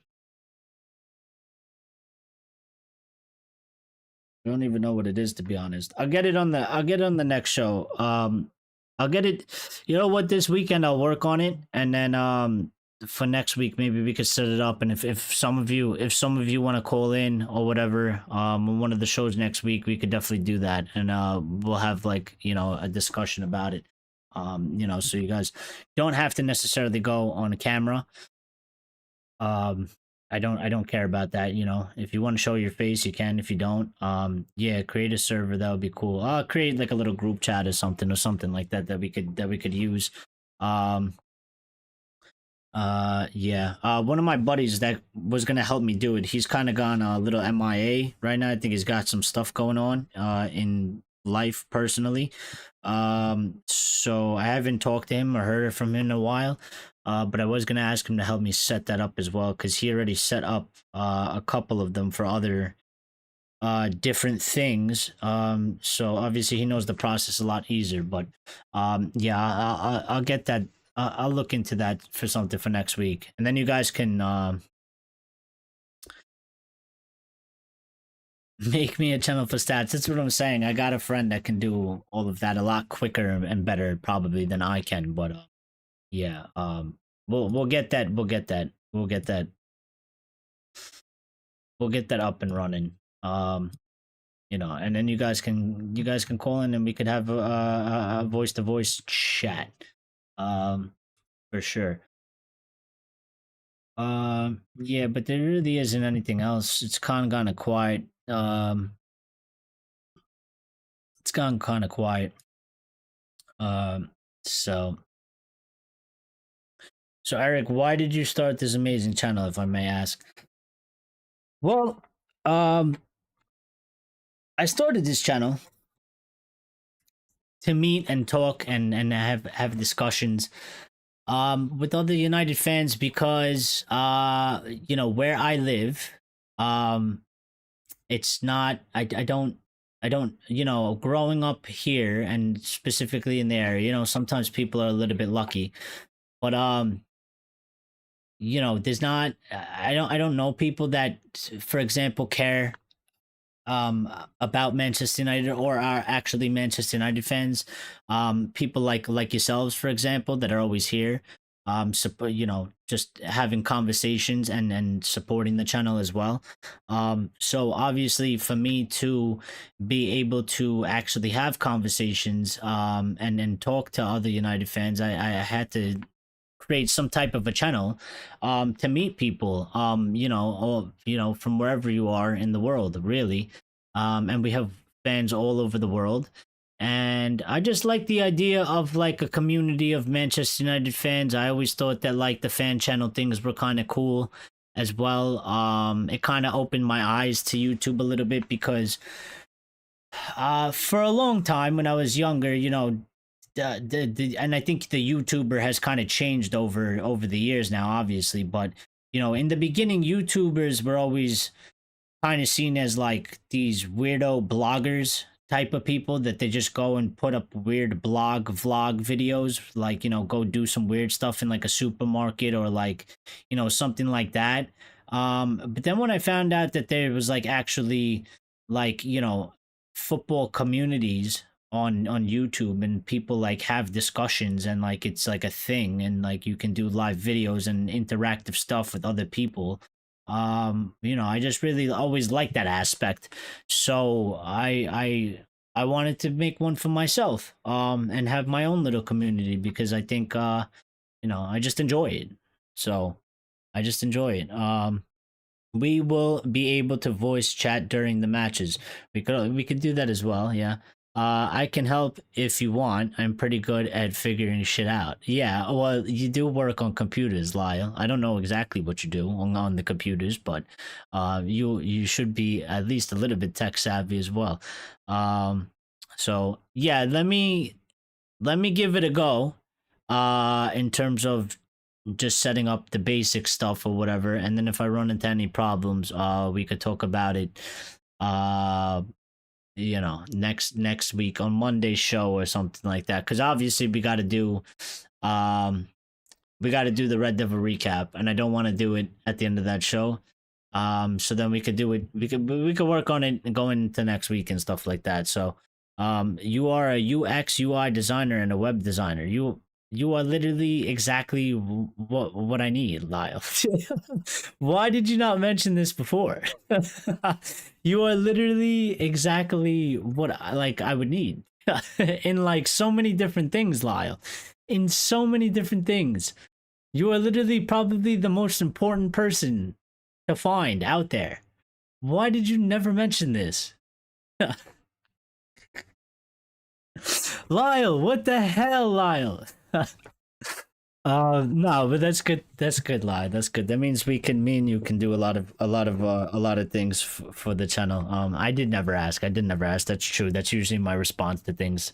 When people say that, when people say something to me like that, that's usually my response as well. Ray's saying, "What's the score on Sunday?" I don't know, Ray. I don't know. I don't know.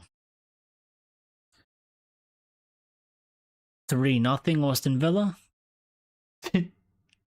Ratings 2-3 to United. No chance.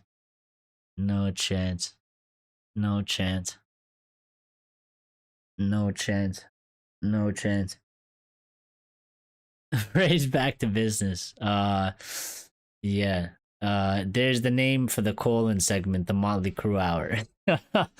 Axe is saying, yeah, you are helping other United fans get together and establish healthy relationships, not like other toxic channels. I will not name them out of respect. I mean, listen, I get it. They gotta do what they gotta do. Unfortunately, negativity drives views, right? And it sparks discussion. It sparks interest. Being controversial. But I don't necessarily believe in doing that. If I do give it an opinion and it happens to be controversial, it's because it's my genuine opinion and not because I'm doing it on purpose because I want to get video clicks. I've said this multiple times, and I said this before, and I'll probably keep saying it, but I was like, there's so much shit that I could do and say, and I can act a certain way to get more views, to spark debates, to to piss people off, just to get them to react, right? And unfortunately, the internet algorithm is kind of based off of a lot of that stuff, which is actually why I think the internet can be a pretty toxic place at times, because it's all about, you're not given the platform. Like right now, today, we only got 60 people, 60 views that came in here, right? About, right, which is low, and we've been doing pretty low, and I don't know why, but we're not getting recommended as much as we were at one point, and I don't understand really what happened, because I don't think we were doing necessarily bad. We weren't getting dislikes on the video. We were getting, averaging about 10 plus likes on every channel. But it's just the algorithm. It's just the algorithm. And if the less controversy you create, the less the algorithm really wants to push you out.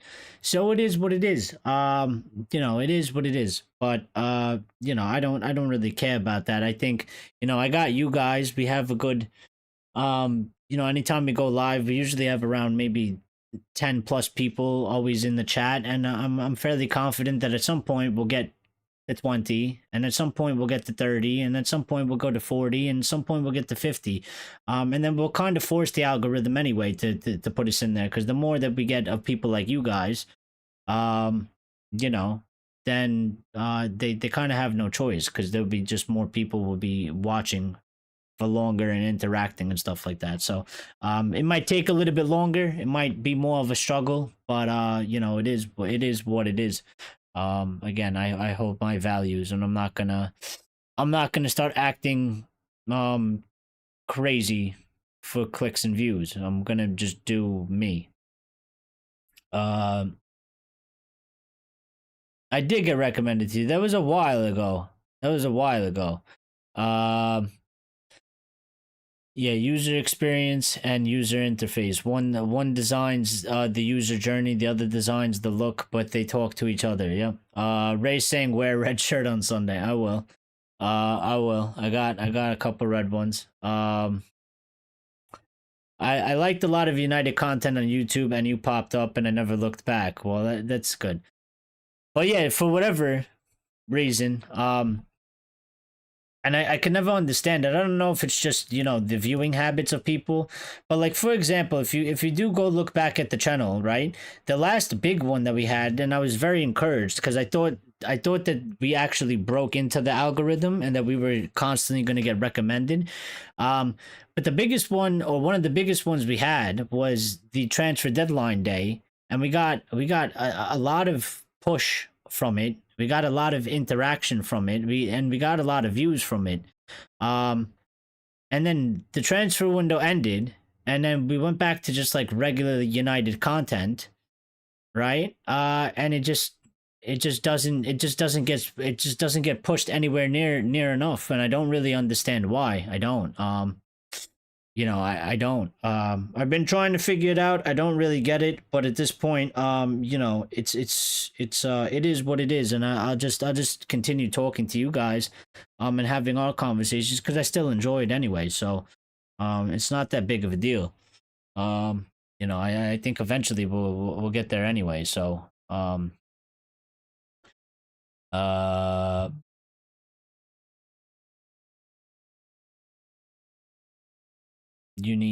I need what? Chicken without wings. What's on the menu today? I don't know. I don't know actually today. I ate all the chicken. The chicken without the wings. The chicken breasts. You need more shorts and clips, and maybe more shares on X. Yeah, I was thinking about, see, the shorts I don't know if I want to do, because I've heard that there are some negative things about shorts, and it can hurt the channel. But I was thinking I do need to do the clips part. And I've noticed that shorts apparently drive up massive numbers. Yeah. There are negatives to the shorts that can hurt the channel, but the clips, I think so. And I was actually thinking about it and looking into it the other day. So The problem kind of is, well, it's not really a problem, but I would have to do it the day after, because when we go live, for me to clip the show, right? For me to clip the show, I have to download the show, and I can't download the show until the show gets properly processed or uploaded, which takes hours from a live video. So, for example, yesterday, the show that we did, I actually wanted to take clips, and I was actually thinking about putting up clips on, you know, just the actual video part, like a re-upload type of thing, clip it and then you know, title it something. But I couldn't download it because it was like 1 o'clock in the morning here or something like that, and it still wasn't uploaded, so it still wouldn't allow me to download it. So I would always have to do it like the day after, I guess, or I would have to figure out how to record it while I'm live streaming, so that way I could put it up and then have both at the same time, which is something I might have to do and start doing. So you know what, I'm gonna give that a try for the reaction to the Villa match, for sure. Yeah, so a cooking in the United strip side show. Boots, shin pads, full kit, and a tall chef's hat. Well, if that doesn't get us views, Lion, then I don't know what will. And we call it United We Cook. Yeah. I mean, it's not a bad idea. If that doesn't get us bloody views, then I don't think anything will get us views. I mean, you know, if I'm wearing shin pads, a full kit with a tall chef's hat, and we're not getting views out of that, then I don't know what will get us views. But yeah, listen, we're gonna end it here for today. I appreciate all you guys. You know, I think, you know, it was all right. It wasn't a bad show. Erik Ten Hag not cooking. We have to cook. Yeah, somebody's got to cook. We'll keep that. I'll keep that in mind. I'm actually gonna write that down, Lions, because we might have to do some type of a side segment like that. I don't know how we would necessarily integrate it into the, you know, into what we do right now. But we might have to do it in one way or another, right? You know, maybe we do TikToks of it. And we put it up as like a TikTok type of thing where it's like a side segment, and maybe we get a little bit more views from that, maybe a little bit more attention, you know, maybe people find it funny or something like that, and then they get interested in the channel. So we could do something like that as well. I'm gonna have to buy a tall chef's hat because I don't got one of those. I do got the boots, and I do have old shin pads from my playing days. So Richard, we could have Richard bring the beer as well. So yeah, I mean, we're definitely cooking something here. It needs to be a Christopher Walken voice, though. Oh boy, Christopher Walken. No, I don't know. Listen, guys, I'm gonna go because I got some things I got to take care of. And tomorrow, tomorrow we're gonna take a day off. We're not gonna do a show tomorrow. We're not gonna do a show tomorrow. I'm gonna take a day off, and then we'll be back. We'll be back for the Red Devil recap on Sunday after the match, and then we will be going live again the day after. So tomorrow I'm gonna take a break. We're gonna take a break from the channel, just one day. Ray wants me to give a score for Sunday, and I think we're gonna. Ray, honestly, I could see us losing 3-0. Yeah, I need to start doing things as well. I think we're gonna lose 3-0. I can see us losing 3-0. I can. I think they're that much better than us. And there's nothing really to encourage me from the Porto match, considering that I don't even think Porto were even that good. And the way that we collapsed, I think, you know, we were a bit fortunate with the goals. And we didn't really create anything too dangerous after the two, you know, while they were good plays. The goals probably shouldn't have went in. And then we were poor defensively. So I just think, you know, if it's not 3-0, it could be 2 or whatever. I think a loss is incoming. I don't think we're gonna win. I think Ten Hag will probably get sacked, unfortunately. So you asked for it, but it's all pretty negative. I don't see where we would get this result from. I just don't see. I mean, all things, and again, a miracle could happen or whatever you want to call it, luck, whatever. That could obviously always happen. There's always a chance for that. But I think if you just look at all things, in the logical process, Villa are, where is Villa? Let's look at it. Where is Villa? Are they in third in the table? Standings. No, Villa are in fifth on 13 points. 2 points off top. Liverpool are in first, City are in second, Arsenal are in third, Chelsea are in fourth. I mean, look at Chelsea. I mean, they struggled to perform for the past couple seasons. Maresca's come in, and it seems like he actually, fits well with the players they have and his idea and his philosophies, right, and his system and style of play. Seems to go well with the squad that they have and the players they have, and they're doing way better. I think he's doing the best out of all the managers that they hired since they sacked Tuchel. So obviously first season and manager bounce, but he seems like, I think he's doing the best out of all of them, and especially where they finished last season, and he's come in, he's taken over, and he's gotten them right up there. I mean technically Chelsea are in a title race right now. They're 2 points off of first. So everybody in the top five, everybody that's first to five are in the title race. So yeah, either way, interesting match in a couple of weeks ahead. Maresca has found balance, the Pep effect. I mean, yeah, you know what I mean? So it's not necessarily a bad thing, maybe, if we fire Ten Hag. I mean, some people want to argue how many managers we're going to keep firing. But listen, Chelsea do it.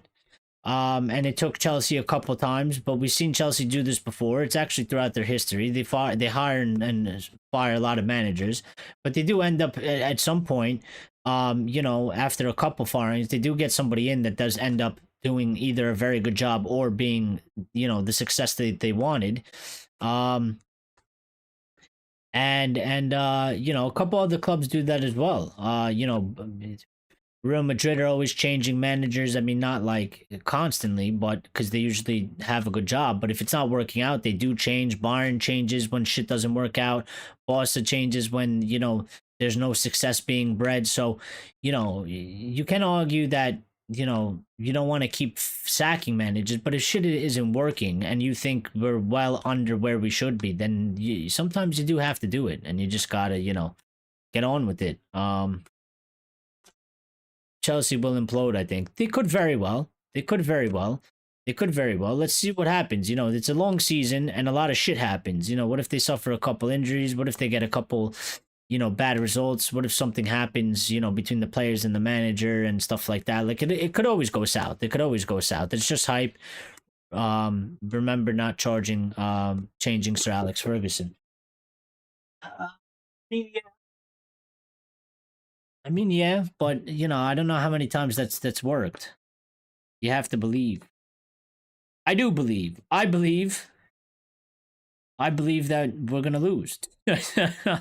I believe that it's over for Ten Hag. That's what I believe at this point. That's not what Ray meant, but that's how I could use that to flip it around. I do believe, Ray. I just believe that he's gonna lose, and that we're gonna lose, and that he's gonna get sacked. That's what I believe. I do believe. I just don't believe that I don't believe, it's gonna work in our favor. And I don't want us to lose. I mean, I'm gonna fucking, if he beats Aston Villa, right, and we beat Aston Villa somehow, some way, I will celebrate. I will be happy, because number one, it's good for Manchester United in terms of 3 points over Villa. Doesn't mean that we're gonna go down lower. We'll probably jump up a couple spots, which is overall all I want for the club. I just don't see I don't see how it's going to change and go forward from here. Not even on the pitch for Chelsea, their dealings and business has been shady as fuck.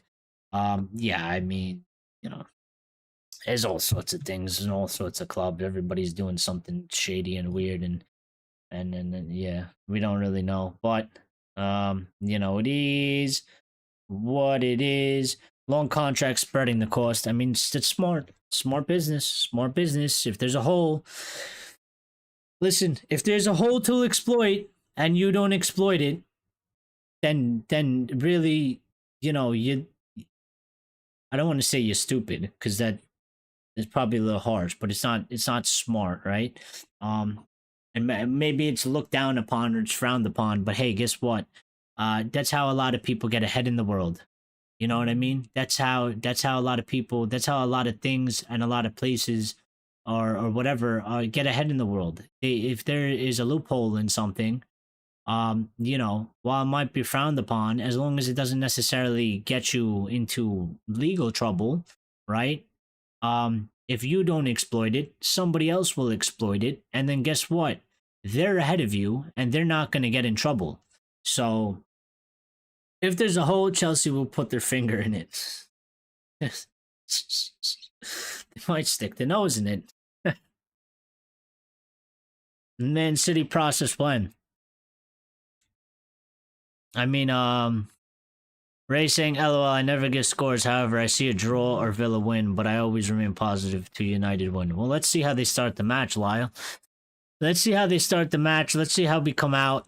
And let's see how we deal with the match. I mean, we can listen. We had a result against them last season, where it was like a similar circumstance. And you know, we were down and we went in at halftime and we made that amazing comeback, and it was one of the greatest performances we've seen in quite a long time.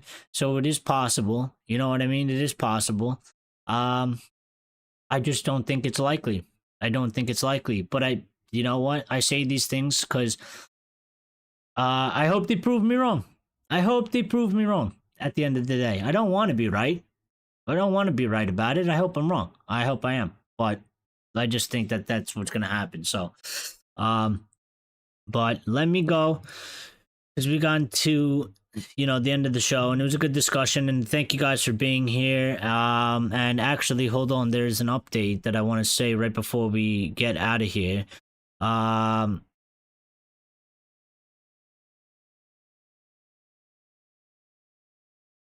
Okay, never mind. Pep Guardiola said something, and I thought he was announcing that he was going to leave at the end of the...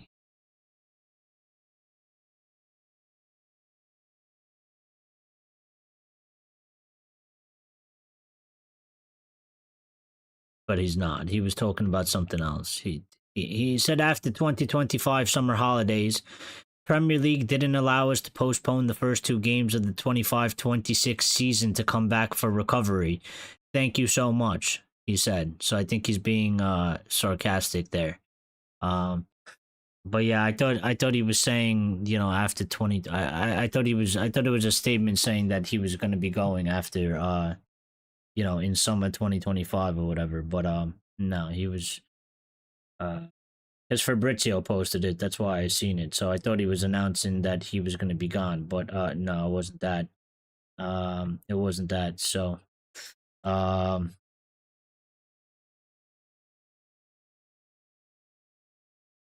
Ray never bets on football because the ball is round. I think that's why a lot of people don't bet on football. Plus, the odds are pretty shit.